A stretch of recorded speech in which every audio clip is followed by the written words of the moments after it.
sa inyong lahat. May ang ikatlong pangkat. At ang pangalan ko ay Yurgay Mancho Pipingan at ako ang nakagdiwan niyo. Sa kaliwa, ito si Aleo. Aleo. Ako nga po pala si Aleo Italeka, so ako yung magbabalagtasa sa isang ayon. At ako naman si Micah Aliana si Adra at ako naman magbabalagtas para sa sang-ayon. Wala bang palakpakan dyan?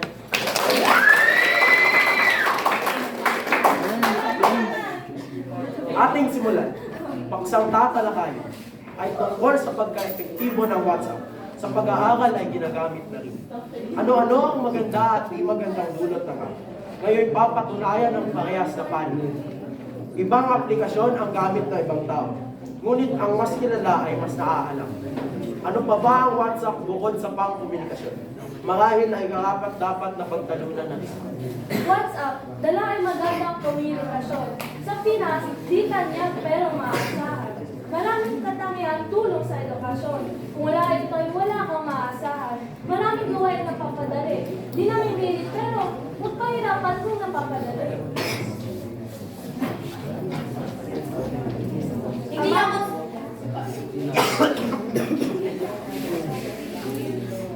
Hindi ako sangayon dahil hindi kilala. Ito nga ay mapapadali sa gawaing eskwela. Pero mapapadali pa ito sa kinalakalala ay iba.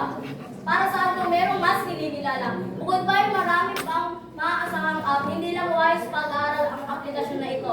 Ang WhatsApp nga ay kanyang sa banyaga. Hindi kinakalikan kanya, hindi niya tinaga.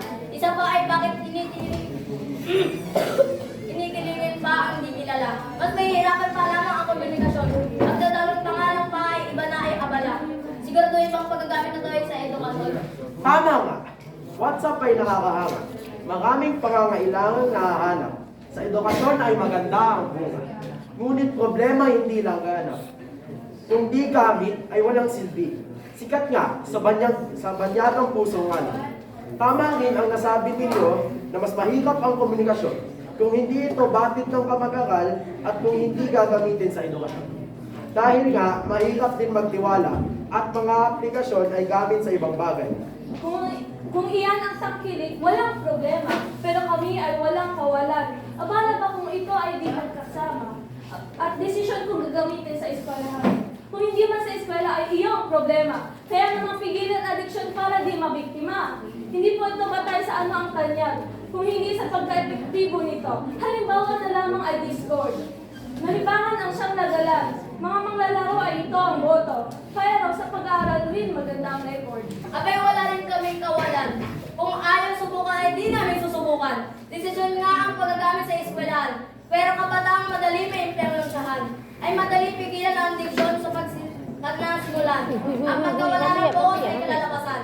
Tsaka paano epekto ang hindi paggamit. Kung epektibo man ang sayang ito, hindi rin ang naman namin magagamit. Wala pa rin ang iba sa ating pagtanto. Kung gagamit man ay isang lugar ng panyaga, pero hindi mawawala sa ating ang kinarga. Eksakto ang mga sagot. Mahusay. Pero kung ako'y papipiliin, ay pareho pwedeng batiin. Galing nila sa salita ay pantay. Bagkus sila ang idea ay napapatunayan. Mga salita nila ay may kapangyarihan. Muling simulan ang balagtasang ito. Patunayan yung sino ang tatama. Subalit sa husay nyo ay mahirap bumoto. Baka nga ay ako ay walang mapanigan. At aking uulitin na formal tayo, kalma. Pwede na muling magsimula at sagot ay ipaglaban. Akin nga muling sinasabi, WhatsApp ay lamang sa ibang bagay. Ibang aplikasyon ay lamang sa Pilipino. Aming gusto lamang ay magamit ng pantay. Dahil kagaya ng sabi, di epekto kung di gamit. Pinabangal kung marami ang gumagamit. Di lang dapat iisa ang nakaupo sa trono. Ayun lamang, sana maiintindihan niyo ang nasabi.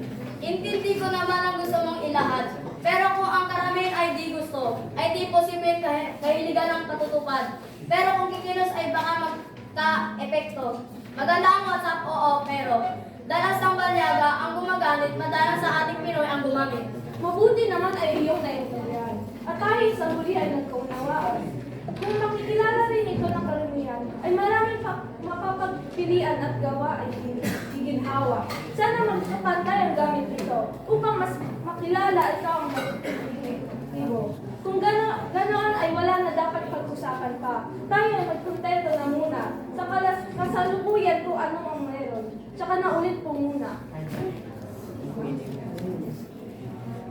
Pero di pa rin inaapobrahan na ang WhatsApp ay epektibo. Sa ating bansa, ang WhatsApp ay di aktibo. Kung tanyag sa banyaga ay dito kabaligtaran.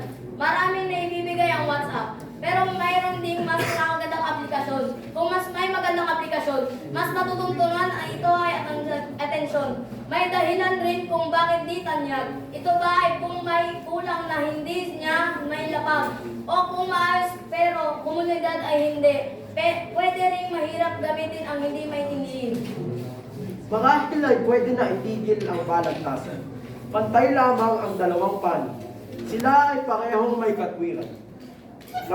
Napaliwanag rin ang ideya ng maayos at ang problema o mali ay isinaayos.